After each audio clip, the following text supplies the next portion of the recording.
Okay, welcome to second video for 4-68. So for each of these systems below, determine if it is a good candidate for the elimination method, why or why not. What is the best way to get one equation with one variable? Carry out your plan to solve the system for both variables. And then is it correct? You can verify by substituting your solution into both original equations. Okay, so when we look at this first one, since we have a 2n and a 2n, they're both positive, and so it would be really good for elimination if we were to subtract the second equation.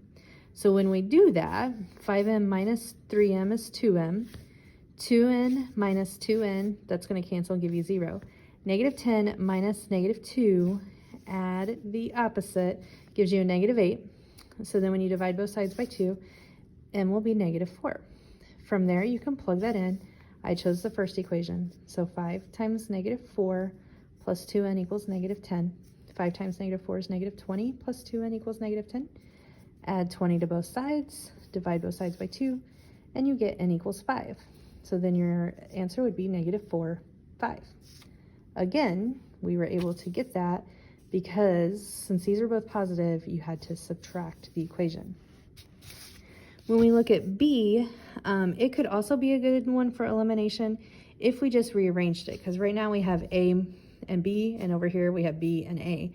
So let's just flip-flop it. So if we have 6A minus B equals 3, then for this one we can just rearrange it. 4A plus B equals 17. So we're just switching these. Now, don't forget, if you switch something that has a negative sign, the negative is in front of the variable. So like this would be a negative B, so you would make sure that you had to like take the negative with that B if you were switching the first equation. But we didn't. We switched to the second equation. They were both positive. So when we do that, we have a negative B and a plus B. So when we add those together, they're going to cancel. So we added everything else together. 10A equals 20. Divide both sides by 10 and you get 2. So then from there, if A equals 2, you can plug it in. 6 times 2 minus B equals 3. 6 times 2 is 12 minus B equals 3. Subtract 12 from both sides, get negative 9. Bring down the negative sign there, so you have negative B equals negative 9. That means B equals 9.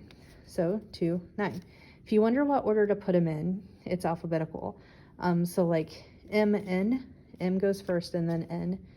A, B first, because normally we use X, Y. So always go with alphabetical.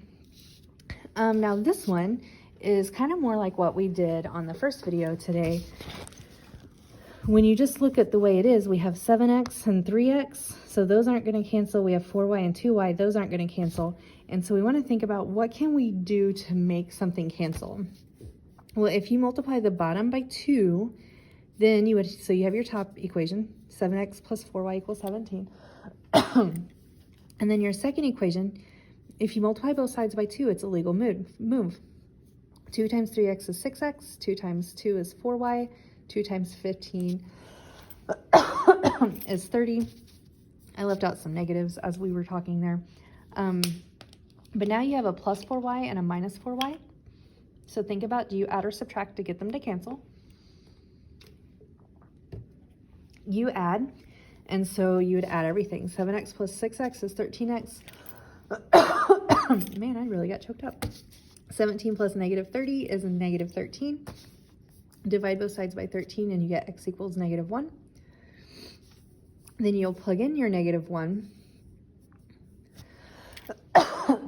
Sorry to continue to cough in your ear.